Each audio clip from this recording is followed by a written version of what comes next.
Okay, did you know that there is about 100 million cars produced every year throughout the world? So if we do the math, these 100 million cars boils down to about 8 million vehicles every single month, and that's about 3 vehicles every single second. That's just huge. And the car manufacturing industry employs nearly 15 million people in the world, and that's not even counting for the indirect jobs. So multiply that by 4, I let you do the math, and you get the whole number. And finally, the global manufacturing of the vehicles, if it was a country, it would be the 6th largest country in the world as a measure of GDP. So just to visualize this, this is Wikipedia before I edited it to include the car industry. Obviously, this was a joke, but just to give you an idea of the scale of the car industry. And this industry is going through a major transformation today. And this transformation is autonomy. So, as we've been told, the car ownership is kind of disappearing with the autonomous vehicles.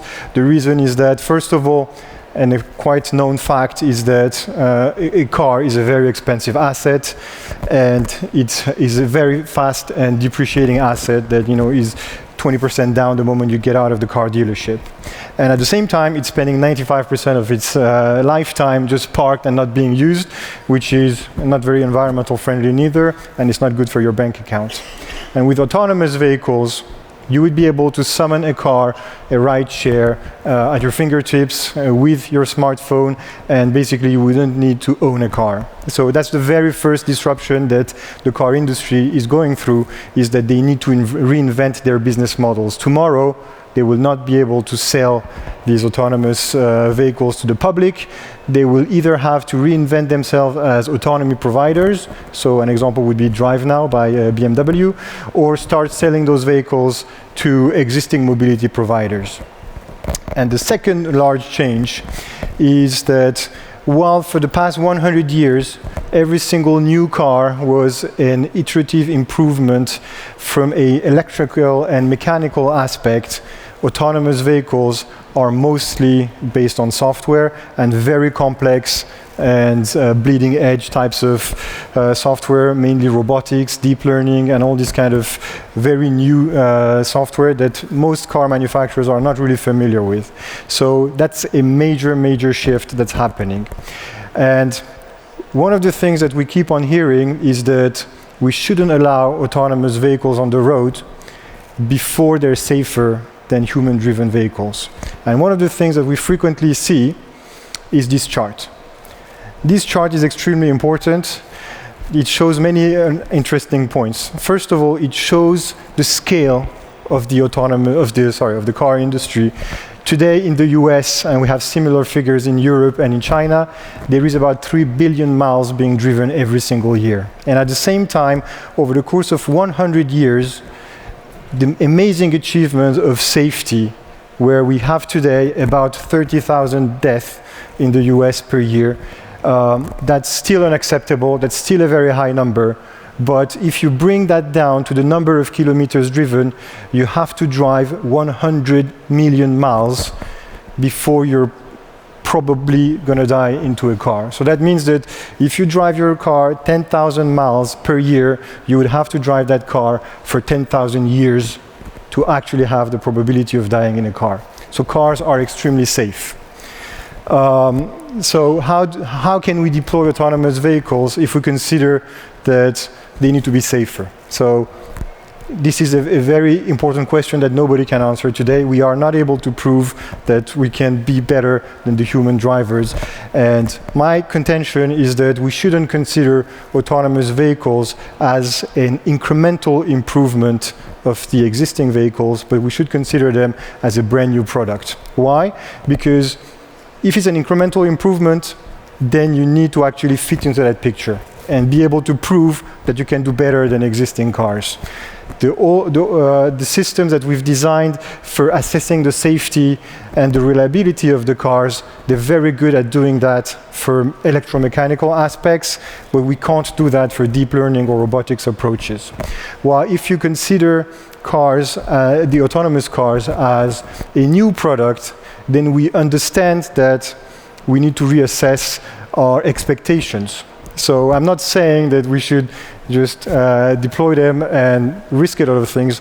I just say that if you take the example, for example, of the iPhone, it didn't have an app store before the second or third year of the iPhone. And today, you wouldn't be able to build a new phone and sell it without an app store. Android has one, Apple has one, and you just can't imagine buying a phone without being able to deploy apps on it.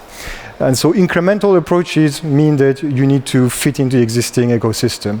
While if you think about the new product, then maybe we can deploy it in other scenarios. And that's what we're trying to do with EasyMaaS.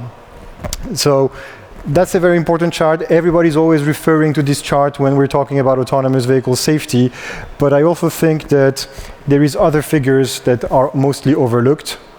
So these are some of them. So for example, today, there is about 6 million car accidents per year in the US, 3 million of which cause injury, 2 million of which cause permanent injuries. Can't autonomous cars do better than that? Isn't that something worth investigating? 58% of the fatal car accidents involve only one vehicle. That mostly means that somebody crashed itself into a wall, or that a pedestrian or a cyclist was involved. And I think that autonomous vehicles are actually much better at avoiding these accidents. 1.6 million car crashes were caused by cell phone and texting while driving, basically. Autonomous cars, they don't need to text while driving, or they can actually do it in a very safe way. And finally, and this is a figure from 2010, but there is about $800 billion that is wasted in car accidents just in the US. And so by just reducing these numbers by a tiny percentage points, we could achieve huge results. And so these are the new expectations that we should also integrate. And so as part of the new expectations, these are kind of environments where we are deploying our autonomous shuttles. Private sites, corporate campuses, business parks, factories. We've seen local communities being built from scratch and integrating autonomous mobility as the mean to move inside those communities and leaving the cars outside. Industrial vehicles, obviously we know that there is a lot of warehouses and other industrial sites where actually humans are not allowed, to allow for the robots to operate correctly. And we've also seen new cities, new developments, mostly in Asia, Singapore, China, where they want to integrate autonomous vehicles from day one while building this new environment. So they want to have, for example, dedicated lines for autonomous vehicles, or they want to have areas dedicated to autonomous vehicles. And so these are ways that we can start deploying autonomous vehicles today. So to the question, which is, are we ready for autonomous vehicles? It really boils down to really understanding what are our expectations. Do we expect a drop-in replacement for the human, which most experts would recognize that it's not going to take, is going to take probably another 10 years? Or do we try to change our expectations, deploy this technology where it makes sense, try to build experience, knowledge, and the required tools to validate and certify those systems. And finally, one risk about actually our readiness is that humans tend to actually trust the systems too quickly, too much. So the best example of this is, for example, our shuttles. When we deploy them, a lot of people just jump in front of them to make sure that it's going to stop. That's obviously very risky. I'm building those systems, and I wouldn't do that. And the other thing, the other example is what we see around Tesla, right?